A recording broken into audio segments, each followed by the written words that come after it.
Dans ce tutoriel, nous allons travailler sur le fichier import 01 plage de cellules que vous avez dû enregistrer dans un dossier qui s'appelle source 01 plage de cellules.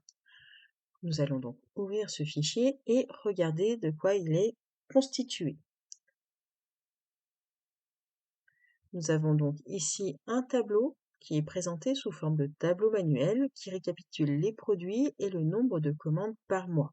L'utilisateur qui utilise ce tableau fait de la saisie manuelle dans ce tableau et il est bien plus simple pour lui de saisir de cette manière. Sauf que gros problème, on ne peut pas faire de l'analyse sous forme de tableau croisé dynamique par exemple. Il faudrait donc transformer ce tableau en mode base de données.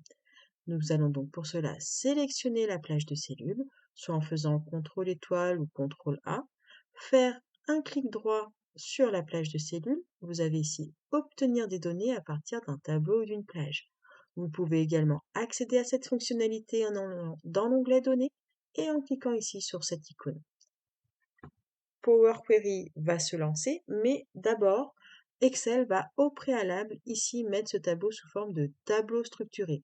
Il va sélectionner mon tableau comporte des entêtes car ici il y a du texte et en dessous il y a des nombres. On va cliquer sur OK. On pourra revenir et changer la présentation du tableau par la suite. Power Query se lance et nous allons constater que dans la partie gauche, nous avons ici le nom du tableau structuré qui s'appelle tableau 1. Ici, nous avons les données, les étapes. On peut renommer le tableau 1 ici en l'appelant tab comment.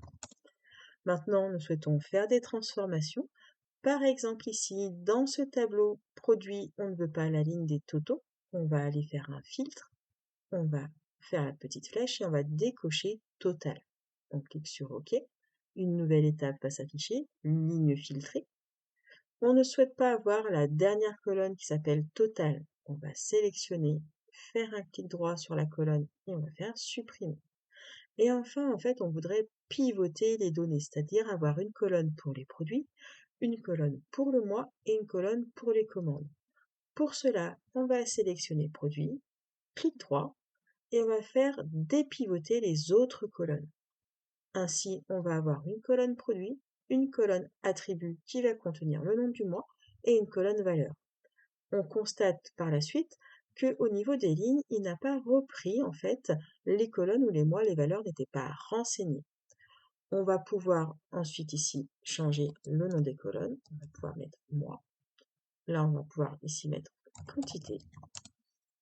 Et nous avons donc ici une étape qui s'appelle colonne renommée.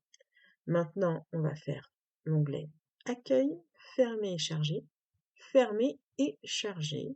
Et on va voir en fait qu'il va y avoir une nouvelle feuille qui va s'afficher avec notre tableau présenté de façon en mode base de données, qui va s'appeler Tab Commande. On va revenir sur feuille 1. Ici, à cet endroit, on va modifier simplement le style de tableau pour revenir à un style de tableau plus traditionnel, on va dire. Voilà.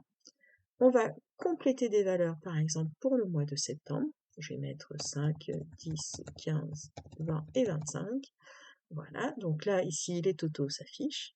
En revanche, au niveau de Tab Commande, on constate ici que ma ligne concernant septembre ne s'est pas ajoutée.